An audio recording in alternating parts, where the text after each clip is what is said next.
the groups that said that he's definitely, grabbing onto a will to power and so forth. The libido dominandi, the megalomania that lies behind the Hermetic or the Gnostic impulse. I mean, I see, I was reading a paper about Hegel the other day, a paper that's called something like Hegel in the State or something like this by some scholar. And I'm reading this and I'm reading through it and I immediately emailed it to Mike. I was like, Mike, you have to read this. This is exactly describing what Hegel's perfect idea of the state, which is very different than Marx's idea of the state. So the guy writing this is an academic kind of trying to rescue Hegel from his own statements that were things like, the state is God bestriding the earth, the state is a divine idea as it exists on earth, the state is God doing his will on the world, things like this that Hegel fully believed. Hegel was kind of the first really, really big statist in the kind of dialectical frame or in the modern era. And he's trying to kind of rescue him and say, well, Hegel's state actually looks a lot like the American Republic, and he's laying it all out, except it has a properly chosen monarch.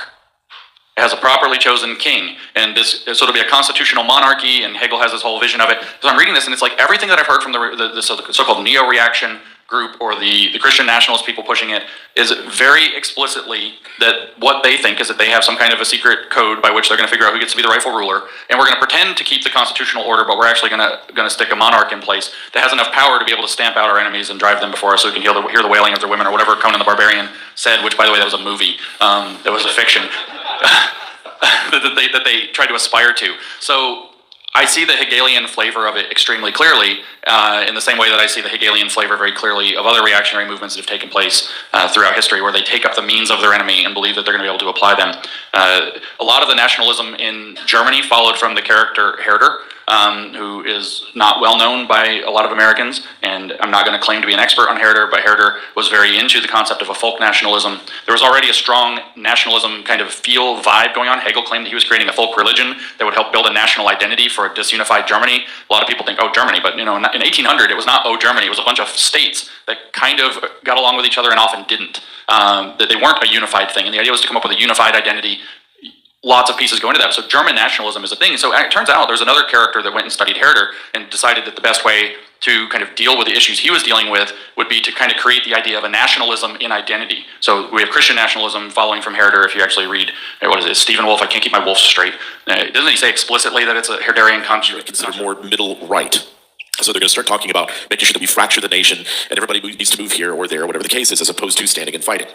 Number two, you're going to see a concerted effort of all of those, especially on the evangelical side and as well on the right political side, to blame liberalism for the reason that we got here.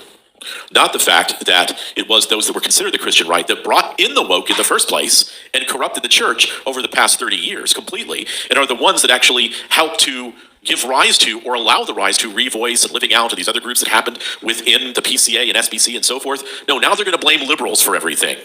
And they're going to say that post-liberal. Let's call it post-liberal. There's a post-liberal right and a post-liberal left, and the post-liberal right's kind of talking point is freedom is a social construct. Just keep that in the back of your head. Correct. So that's basically one of the attempts of what they're going to try to do. They're also going to say that they need to set up a magisterium of some sort. So they want to blend both the state and faith, which is why I addressed this in 2019 in our conversation on the Trojan Horse, why I addressed the concept of the monarchical episcopate, which a lot of people caught, like, what is he talking about? It's like, that's what's coming. That's how they say it's going to work, is that what they mean by Christian nationalists is that it's going to be the duty of pastors to advise people in power, to make sure that God is represented, his voice, his mind is represented in government. But again, the question is, okay, so the president is going to be surrounded, or the governor is going to be surrounded by faith leaders.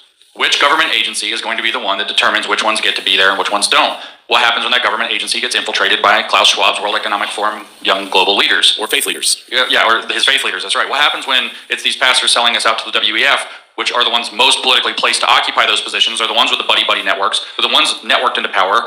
What happens when they're the ones? I can tell you what your faith is going to look like. It's going to look like the most conservative possible thing it can pass as while being committed to the Sustainable Development Goals. Yep. Remember we talked about integralism?